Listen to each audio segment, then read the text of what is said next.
In this video, you will learn how to determine if your meeting was effective, how to follow up after the meeting ends, and what to do if your meeting is ineffective. Congratulations, you have made it. You completed your meeting.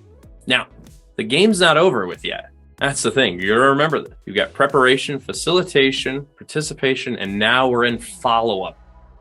It's all about closing this out.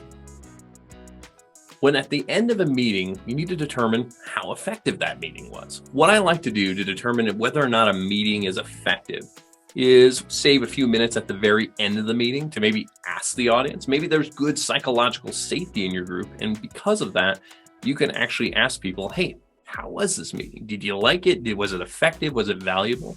Other techniques you can use that I've used in the past. If you're in a room on the whiteboard, or if you're digital, maybe you're using a Trello board, create a scale. 1 to 5. 1, this was not a very effective use of my time. I wish I was doing something else. And 5 being, this was the best use of my time possible. I'm so glad I was here.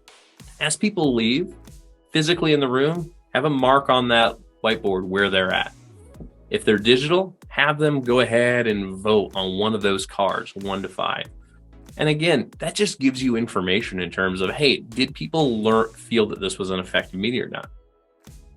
So after the meeting ends, what's the best way to follow up with your participants? So once your meeting's over, let's say it was an effective meeting. Let's say you did all the right stuff. Everyone's like, yeah, that was great. The first thing you've got to do after that meeting is done, go out there and make sure you send out those meeting notes. Share it with the participants, as well as those people who maybe you just need to inform what was covered in that meeting. Tell them what decisions were made, share what actions were taken. And most importantly, for those folks who took actions, make sure that they're aware of those, especially if they need to have some sort of tracking of those. Great tools like Confluence allow you to actually, when you mention somebody in it, it actually sends them a notification that says, hey, you've got this action. And most importantly, after, let's say, a few days of that meeting, follow up, make sure things like actions are taken care of. One of the things I like to do is if I have a regular occurring meeting, what I'll do is at the beginning of every agenda, we'll actually have a line item to look back at prior action items. Have we taken care of those? Which ones are due? Which ones aren't? It leads to a lot of accountability on the people who actually took those actions, and it really helps move that meeting forward. Now, if you're finding you're having an ineffective meeting, it's okay.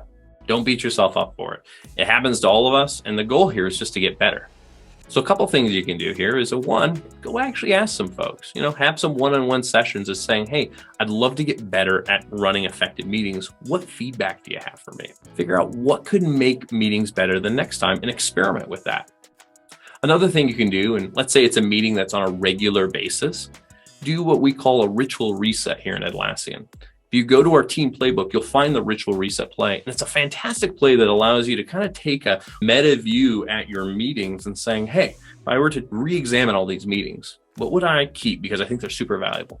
What would I maybe change because I still need that, but something needs to change? And ultimately, what should I get rid of? Maybe what could be more of an email? What could be async here?